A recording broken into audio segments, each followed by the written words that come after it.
हिमाचल प्रदेश में जो प्रदेश सरकार का आर्थिक तौर पर दिवालिया निकला है, इसके कई कारण हैं और अभी नए जो कारण बने हैं, इसमें हमीरपुर में स्थित चयन बोर्ड जो है, पहले सरकार ने उसको भंग किया ताकि प्रदेश के नौजवानों को नौकरियों से वंचित रखा जा सके और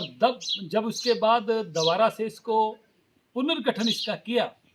अभी प्रदेश के लोग इस बात का सवाल उठा रहे हैं कि हमीरपुर में जो चयन बोर्ड है, स्टाफ सिलेक्शन बोर्ड जो है, वहाँ पर एक चेयरमैन की नियुक्ति है और पहले 2 मेंबर थे, अब एक और नया मेंबर लगाया गया, 3 मेंबर जो है नियुक्त किए गए। प्रदेश की जनता ये पूछ रही है कि 2016 के बाद जब क्लास 3 के लिए कोई भी इंटरव्यू जो है, उसके लिए इंटरव्यू ख़त्म हो गया है,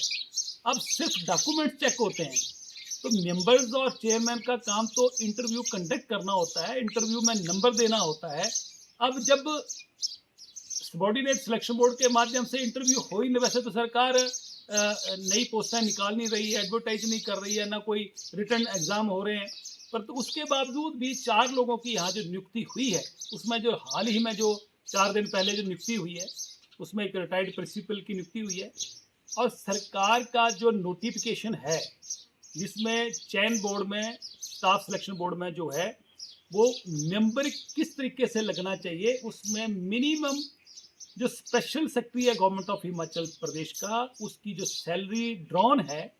उसकी जो मेंबर लगाते हैं, उसकी लास्ट पे जो ड्रॉन हो वो स्पेशल सेक्रेटरी के बराबर हो, तो वो भी नहीं है। कानून नाम की तो सरकार में कोई चीज़ है नहीं। अब जब 4 लोग जो हैं सबॉर्डिनेट सिलेक्शन बोर्ड में लगाए गए हैं, काम कोई है नहीं है, तो ये प्रदेश का खजाना तो वहाँ खर्च हो रहा है। एक नहीं, अनेकों ऐसे उदाहरण हैं। आप इसको देख लीजिए, ये जो हिमाचल प्रदेश में वाटर सेस कमीशन लगाया था, उसके माध्यम से एक नए पैसे का काम नहीं हुआ और पिछले 2 साल से वाटर सेस कमीशन जो है बनाकर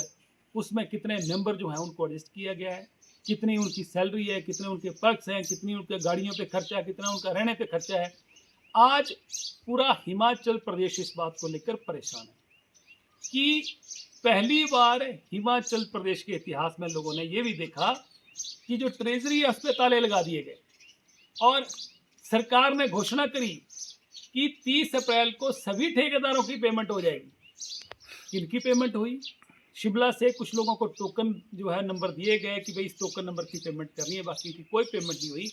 आज हिमाचल प्रदेश का कोई भी छोटा बड़ा ठेकेदार इस सरकार में काम करने के लिए तैयार नहीं है। सरकार का पूरी तरह आर्थिक तौर पर दिवालिया निकला हुआ है। इसलिए आज हिमाचल प्रदेश का जो आर्थिक तौर पर दिवालिया निकला है, इसके लिए सरकार जिम्मेवार है, सरकार को चलाने वाले जिम्मेवार हैं और पूरी तरह प्रदेश को जो है तबाह कर दिया है। ये तो जो सरकार के ऊपर जो एक कहानी बन गई है कि मित्रों की सरकार, कोई भी मित्र है सरकार का, उसको कहीं ना कहीं एडजस्ट किया जाता है। कहीं बोर्डों में एडजस्ट करना है, चलो बोर्डों में एडजस्ट करो, कॉर्पोरेशन में एडजस्ट करो, पर उस व्यक्ति का कोई काम तो हो। वाटर सेस कमीशन है, सबॉर्डिनेट सिलेक्शन कमीशन है, इनमें जब आप इंटरव्यू कंडक्ट नहीं कर रहे हैं, उनका कोई काम है नहीं, तो सारी नियुक्तियाँ क्यों हो रही हैं? सरकार का खजाना जो है उन पे क्यों ऐसा जो है उनके लुटाया जा रहा है? मुझे लगता है कि ये नॉन विज़न और जिसको कहते हैं कि नॉन एक्सपीरियंस सरकार है और इसने प्रदेश का पूरी तरह, जिसको कहते हैं दिवालिया, पूरी तरह निकाल दिया है और आने वाले समय में हिमाचल प्रदेश को फिर से खड़ा होना बहुत मुश्किल होगा। कोई भी नई सरकार बनेगी, उसके लिए 3-4 साल तो उसको, जो कहते हैं कि पटरी, ट्रेन से पटरी जब उतर जाती है तो वो सीधा करने में लग जाएंगे। इसलिए प्रदेश की जनता हर चीज़ देख रही है और विकास नाम का तो हिमाचल प्रदेश में